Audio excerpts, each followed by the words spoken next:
The story of Cristiano Ronaldo does not begin in bright stadiums, under flashing cameras, or in the presence of fame. It begins in silence, in struggle, in uncertainty, and in a place where dreams often fade before they even take shape. That place is Funchal, an island surrounded by endless ocean, beautiful to the eye, but harsh in reality for those trying to survive with little. It was here, on February 5, 1985, that Cristiano Ronaldo dos Santos Aveiro was born into a family that had more worries than resources, more hope than opportunity. His father, José Denis Aveiro, worked as a kit man at a local football club. It was not a glamorous job. It paid little, and life at home reflected that reality. His mother, Maria Dolores, carried the burden of keeping the household together, often stretching very little into something barely enough. Their home was small. The conditions were tight. There were moments when food was not guaranteed. But within that struggle, something powerful was forming, something that would one day echo across the world. Cristiano was not born into privilege. He was born into hunger. Not just hunger for food, but hunger for something more. From the moment he could walk, he chased a ball. Not casually, not playfully, but with intensity, with urgency, with purpose. While other children played to pass time, Cristiano played like his future depended on it. Because deep down it did. The streets of Madeira became his first training ground. Uneven surfaces, narrow paths, no structure, no luxury, just instinct, creativity, and repetition. He learned to control the ball in tight spaces, to move quickly, to think faster than everyone else around him. And when he lost, he cried, not because he was weak, but because losing hurt him in a way most people could not understand. Even as a child, he refused to accept defeat. His journey formally began at a small club called Andorinha, where his father worked. It wasn't a prestigious academy. It didn't have world-class facilities, but it had something more important. It gave Cristiano a stage, and he took it. Coaches began to notice him, not just his speed, not just his skill, but his mentality. He wanted to win every drill, every match, every moment. He trained harder, ran faster, stayed longer, but talent alone was not enough. Madeira was too small for his ambition.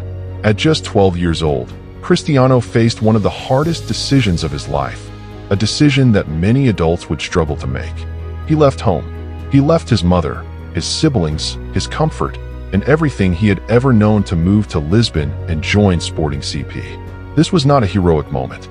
It was painful.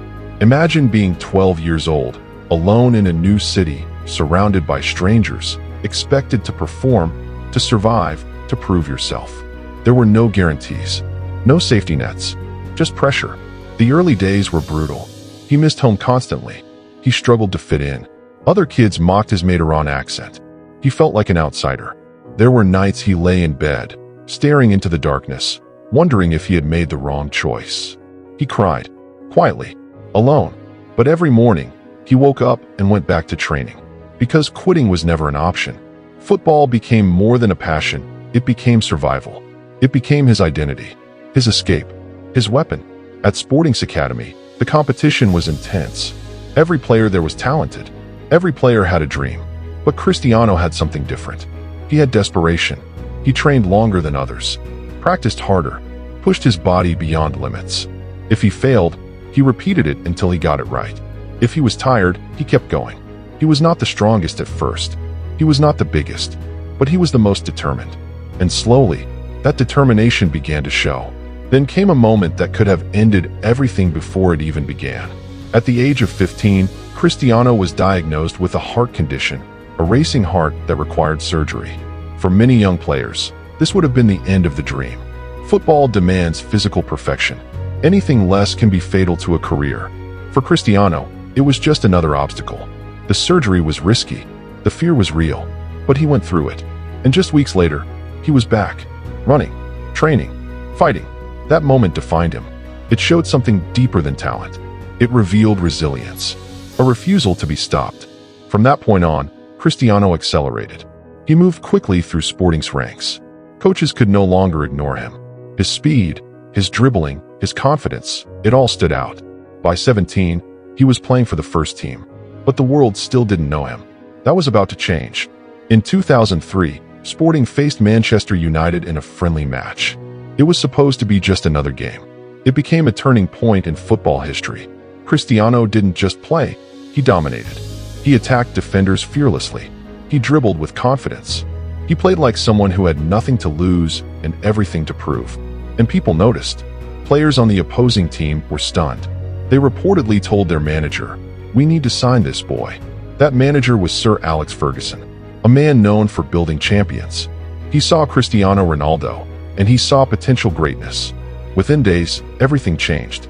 Cristiano Ronaldo signed for Manchester United, from the streets of Madeira to one of the biggest clubs in the world. But this was not the end of struggle. It was the beginning of a new one. England was different, faster, stronger, more physical. Cristiano arrived as a talented teenager, but he was not yet complete. He struggled at first. Defenders were tougher. The pace was higher. Critics were louder. They called him flashy. They said he did too many tricks. They doubted his effectiveness. But Cristiano Ronaldo has always had a unique relationship with doubt. He uses it as fuel. Under Sir Alex Ferguson, he transformed again. He trained harder than ever, built muscle, improved his decision-making, turned style into substance. He evolved. Season by season, he grew stronger, faster, smarter, until one day, he was no longer being criticized. He was being feared.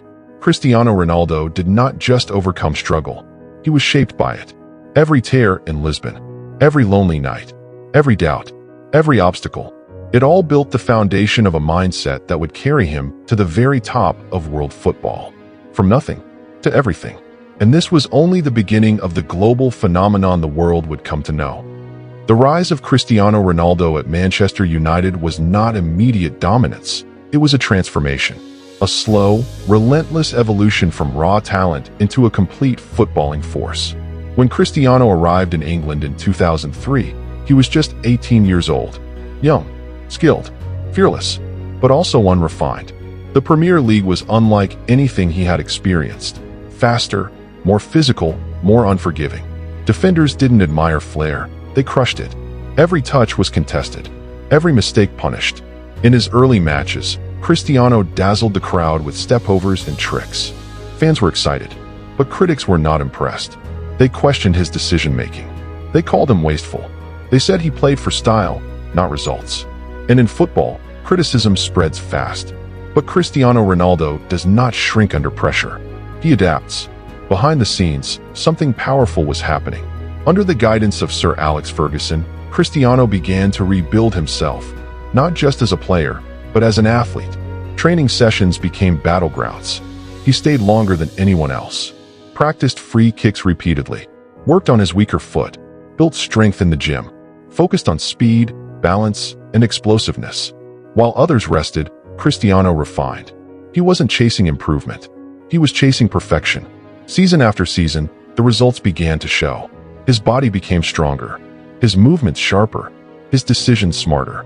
The tricks remained, but now they had purpose. And then came the breakthrough. The 2006 to 2007 season marked a shift. Cristiano Ronaldo was no longer just a promising winger. He was becoming a leader. He scored more goals, created more chances, influenced games. But it was the 2007 to 2008 season that changed everything. Cristiano Ronaldo exploded. Goals came from everywhere. Long-range strikes, headers, free kicks, solo runs. He scored 42 goals in all competitions, an incredible number for a winger at the time. He led Manchester United to the Premier League title and the UEFA Champions League trophy. On the biggest stage, under the brightest lights, he delivered. And at the end of that season, he was crowned the best player in the world, winning the Ballon d'Or. From a boy mocked for his accent, to the king of world football. But for Cristiano, this was not the peak. It was just the next step. In 2009, Cristiano Ronaldo made a decision that would define his legacy forever. He left England and joined Real Madrid for a world record transfer fee. The expectations were enormous. At Real Madrid, you are not just expected to win, you are expected to dominate. The club is built on history, pressure, and greatness. Legends have worn the shirt. And now, Cristiano Ronaldo was expected to lead a new era. But he was not alone. There was another force rising in Spain, Lionel Messi. What followed was not just a rivalry. It was a phenomenon, a battle that would define an entire generation of football. Every week, the world watched. Ronaldo versus Messi. Power versus precision. Intensity versus instinct. Two different styles. One shared obsession, greatness. Cristiano's early seasons at Real Madrid were extraordinary, but they came with challenges. Despite scoring incredible numbers of goals, team success did not come immediately. Barcelona, led by Messi, dominated during those early years. For many players, that pressure would have been overwhelming. For Cristiano, it became motivation. He trained harder, pushed further, demanded more from himself and from everyone around him. Then came the turning point, the 2013 to 2014 season. Cristiano Ronaldo reached a level that few players in history have ever touched. He scored relentlessly, carried the team through crucial moments, and led Real Madrid to their long-awaited 10th Champions League title, La Decima. It was a historic achievement, and it opened the floodgates. What followed was an era of dominance. Real Madrid, powered by Cristiano Ronaldo, went on to win multiple Champions League titles in a short span.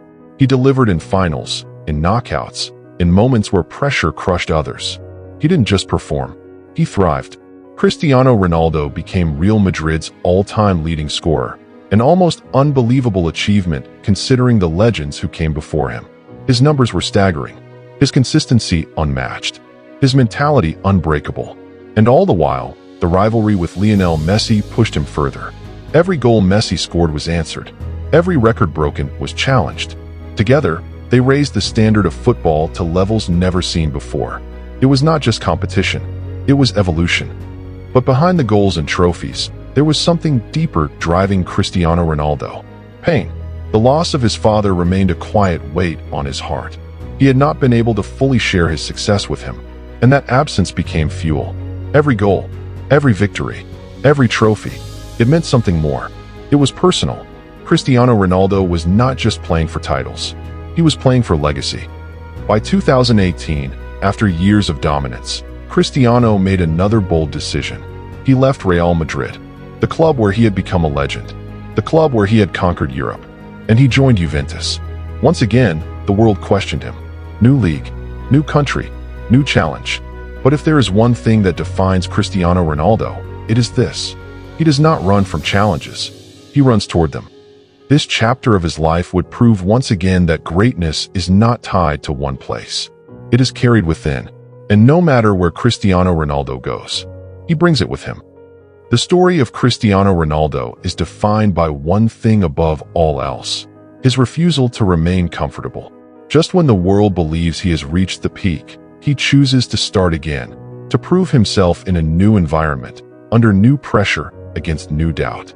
In 2018, after conquering Europe with Real Madrid, Cristiano made one of the boldest decisions of his career.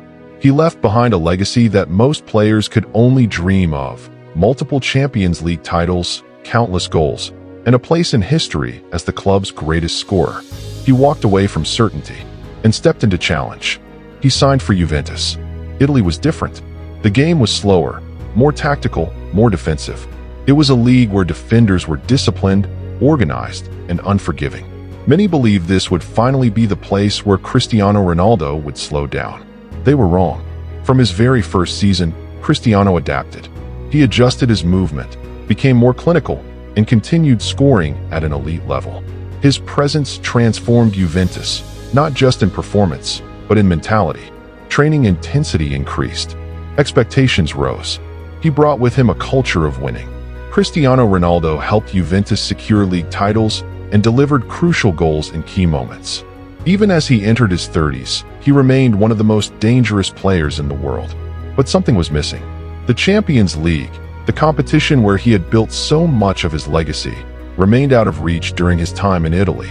Despite his individual brilliance, Juventus could not reclaim European dominance. And for Cristiano, that mattered, because he is not driven by participation. He is driven by victory. In 2021, the story took another emotional turn. Cristiano Ronaldo returned to Manchester United, the place where he had become a star, the place where his transformation had begun. Fans around the world celebrated. It felt like destiny, a full-circle moment. The boy who had once arrived with dreams returned as a legend. And for a moment, it was magical. He scored on his second debut, the the stadium erupted. The connection between Cristiano and the fans was immediate, emotional, powerful. But football is not built on emotion alone. Behind the scenes, Manchester United was struggling. The team lacked stability. Managers changed. Systems failed. Results were inconsistent. Cristiano Ronaldo continued to do what he always does: score goals, deliver in big moments, carry responsibility. But tensions began to grow. Philosophies clashed. Expectations differed. And eventually, the chapter came to a difficult end. It was not the fairy tale ending many had imagined. But Cristiano Ronaldo has never needed perfect endings. He writes new beginnings. Then came the moment that shocked the football world. In 2022, Cristiano Ronaldo made a move that no one saw coming.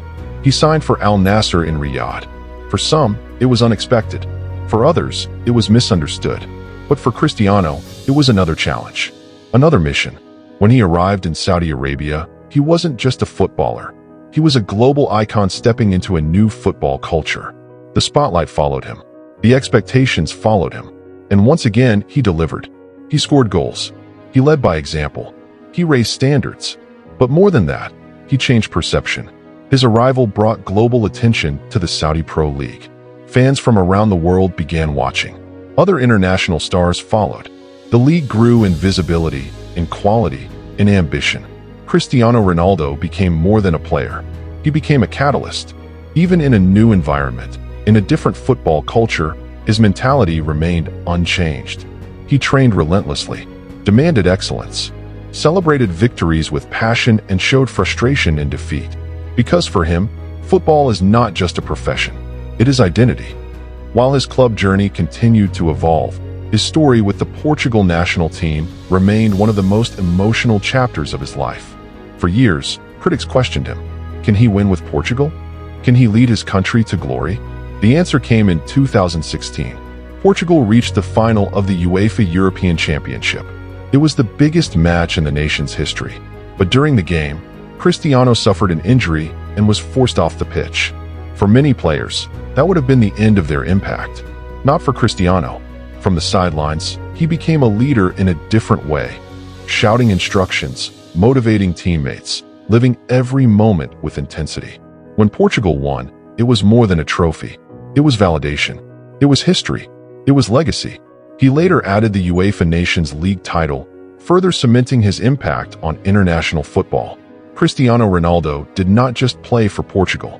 He transformed belief. Off the pitch, his influence expanded beyond football.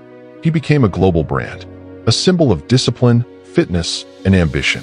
From business ventures to philanthropy, he used his platform to build, to inspire, to give back. But no matter how global he became, he never forgot where he started. The small streets of Funchal, the struggles, the sacrifices, the hunger. Cristiano Ronaldo's story is not just about goals, trophies, or records. It is about mindset. It is about what happens when talent meets obsession, when opportunity meets preparation, and when a person refuses to accept limits. From a boy who cried after losing games, to a man who conquered the world. From poverty to global icon. From doubt to undeniable greatness. And even now, as time moves forward, one truth remains clear. Cristiano Ronaldo is not just part of football history. He is one of the greatest stories ever told in sport. And his legacy? It is still being written.